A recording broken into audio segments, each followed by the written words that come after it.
ನಮಸ್ಕಾರ ಸ್ನೇಹಿತರೆ, ಎಸ್.ಎನ್.ಸಿ ಆಲ್-ಇನ್-ಒನ್ ಚಾನಲ್ ಇನ್ನೊಂದು ಹೊಸ ವಿಡಿಯೋಗೆ ಸ್ವಾಗತ.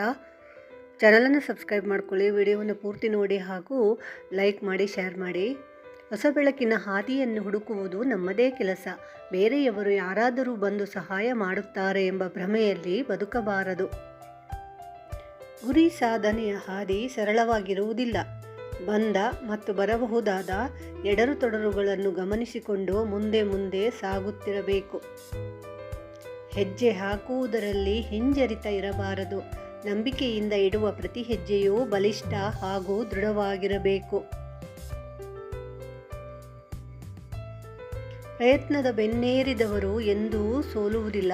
ಅವರಿಗೆ ಗುರಿಯು ಬಹಳ ಹತ್ತಿರವೇ ಸುಳಿಯುತ್ತಿರುತ್ತದೆ. ಸಿಕ್ಕಿದ ಅವಕಾಶಗಳನ್ನು ನಿರ್ಲಕ್ಷ್ಯ ಮಾಡುವವರ ಬಳಿ ಅವಕಾಶಗಳ ಸಮೂಹವೇ ಸುಳಿದಾಡುತ್ತಿರುತ್ತದೆ. ಅವರು ಮಾತ್ರ ಕುರುಡರಂತೆ ವರ್ತಿಸುತ್ತಾ ಇತರರನ್ನು ದೂಷಿಸುತ್ತಾರೆ. ಕಷ್ಟ ಬಂದಾಗ ಹೆದರದೆ ವಿವೇಕದಿಂದ ಎದುರಿಸಿ ಕಷ್ಟವನ್ನು ಓಡಿಸಿ ಬಿಡಬೇಕು. ನಮ್ಮ ಧೈರ್ಯವನ್ನು ನಮ್ಮ ಸಾಧನವನ್ನಾಗಿ ಬಳಸಬೇಕು. ಯಾರಿಗೆ ಹೆಚ್ಚು ಸಮಸ್ಯೆಗಳು ಬರುತ್ತವೆಯೋ ಅವರಿಗೆ ಹೆಚ್ಚು ಶಕ್ತಿ ಇರುತ್ತದೆ. ಅಂದರೆ ಅವರಿಗೆ ಸಮಸ್ಯೆಗಳನ್ನು ಗುರುತಿಸುವ ಸಾಮರ್ಥ್ಯವಿರುತ್ತದೆ. ಮಾತಿನಲ್ಲಿ ಮೋಡಿ ಮಾಡುವ ಜನರಿಂದ ಎಚ್ಚರ ಅಗತ್ಯ. ಇವರಿಂದ ಧನಹಾನಿ, ಮಾನಹಾನಿ, ಸ್ಥಾನಹಾನಿ, ಪ್ರಾಣಹಾನಿಯೂ ಸಂಭವಿಸಬಹುದು.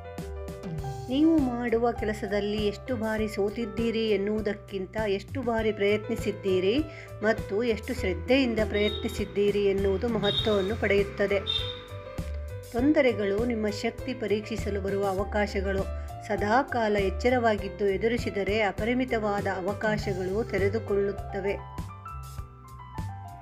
ಯಶಸ್ಸನ್ನು ಸವಾಲು ಎಂದುಕೊಂಡು ಮುಂದುವರಿದರೆ ಮುಂದಿನ ಯಶಸ್ಸು ಬಹಳ ಬೇಗ ದೊರೆಯುತ್ತದೆ. ಸವಾಲನ್ನು ಕಷ್ಟ ಎಂದುಕೊಂಡರೆ ಯಶಸ್ಸು ದೊರೆಯುವುದಿಲ್ಲ. ನಿರೀಕ್ಷೆಗಳು ಮನುಷ್ಯನ ನೆಮ್ಮದಿಯನ್ನು ಹಾಳು ಮಾಡುವ ಪ್ರಮುಖ ಸಾಧನ. ಕಡಿಮೆ ನಿರೀಕ್ಷೆ ಇದ್ದಷ್ಟು ಹೆಚ್ಚು ನೆಮ್ಮದಿ ಹಾಗೂ ಗೌರವ ಕೊಡುತ್ತಾರೆ. ನೂರಾರು ಕನಸುಗಳನ್ನು ಏಕಕಾಲದಲ್ಲಿ ಕಾಣಬಹುದು. ಆದರೆ ನನಸು ಮಾಡುವಾಗ ಒಂದೊಂದೇ ಕನಸುಗಳನ್ನು ಆಯ್ದುಕೊಂಡು ನನಸು ಮಾಡಿಕೊಳ್ಳಬೇಕು.